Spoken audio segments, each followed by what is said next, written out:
Hey guys, it has been 5 months, 3 weeks, and 6 days since my first testosterone shot.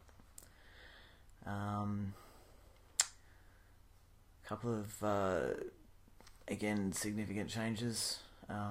My voice, obviously. I'm growing in a fairly decent attempt at a beard, which is really good. I have a lot of hair coming in around here. It's patchy, but it's dark and it's getting thicker. If I wanted to completely be concerned about passing, I would probably shave every second day now. But I'm not really usually worried about it, to be honest. So I tend to kind of stretch it out a week at a time and shave before the new work week. I'm kind of feeling a bit weird, to be honest. I am scheduled to jump on a plane in less than 2 weeks and fly to San Francisco to have my chest op. Everything I've read from other guys tells me that I should be jumping up and down and throwing parties and having a great time, but I am shit scared. I've never had an operation before. I've never gone under the knife before. I don't know what it's like to black out. I don't know what it's going to feel like when I wake up. And for those of you who know me, you'll know that I don't do original experiences all that well. So it's unfortunately the elation of finally having a flat chest is kind of marred by the concept of all this new stuff that I've got to face and deal with. But yeah, he's going. So it's that part of it, honestly, is going to be fantastic. The more I review Dr. Brownstein's work, the more I am absolutely convinced that he is the doctor that I want to have do this surgery. I spent some time at an FTM group that I go to in Sydney, and we had a surgeon who does FTM chest operations in Australia come in, and the techniques that she described and some of the results that I've seen and that kind of just again reinforced that there's a reason that I'm paying the money I'm paying to go overseas and get it done. And I count myself quite lucky because I know that not everyone has that opportunity. And I have to admit that I never thought I would have that opportunity either, but I have, and I'm very grateful that I'm able to take it. Flight to San Francisco will leave here on Sunday the 20th of October. We'll kick out of here at about 3:40 in the afternoon, and it's a 13.5-hour non-stop flight to San Francisco Airport from Australia, Sydney.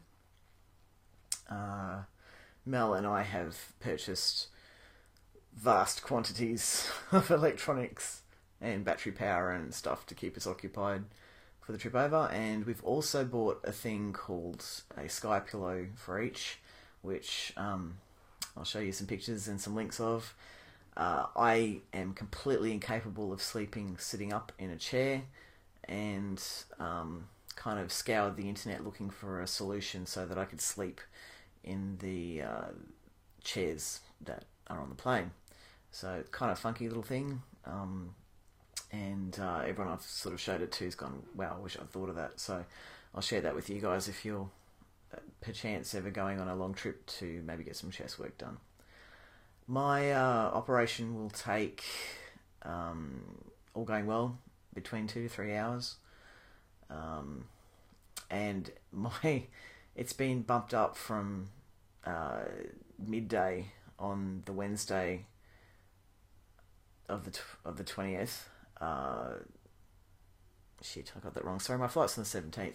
My operation's on the 20th. It's been bumped up from midday to 6 a.m. in the morning.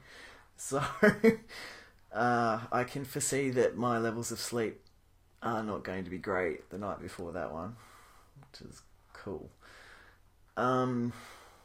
Other Once the operation's done, I will go home that night strapped up with drains and stuff.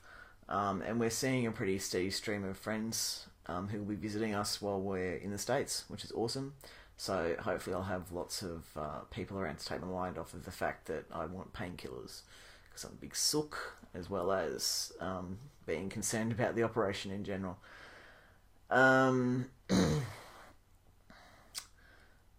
Other body changes and stuff. People have been noticing the hair on my arms and my hands, which is something I never really thought about.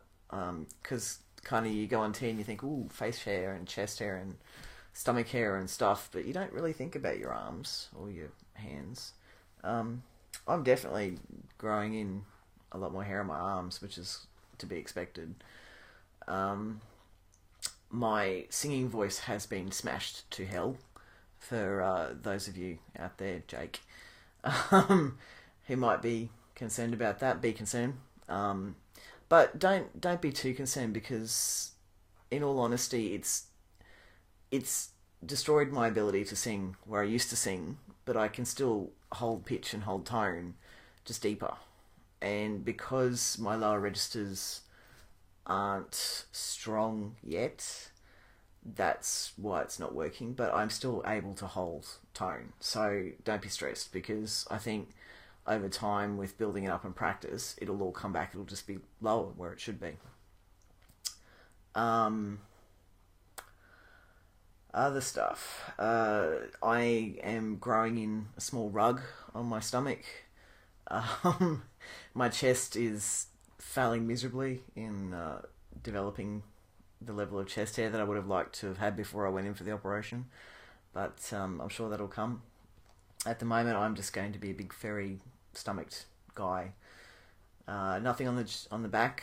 Got a few weird rogue hairs happening around my shoulders, but nothing to be concerned about yet. Mel is continually pointing out hairs that aren't there on my back, so nothing's changed there. Noticing a lot of muscle definition coming in around my shoulders, which has no bearing on any level of exercise that I'm doing, because I've failed miserably in trying to get my weight down before the operation, and I've kind of just resorted to heavy cardio workouts between now and then, because if I can at least get my heart in a better place, then I'll be a lot more confident about the operation.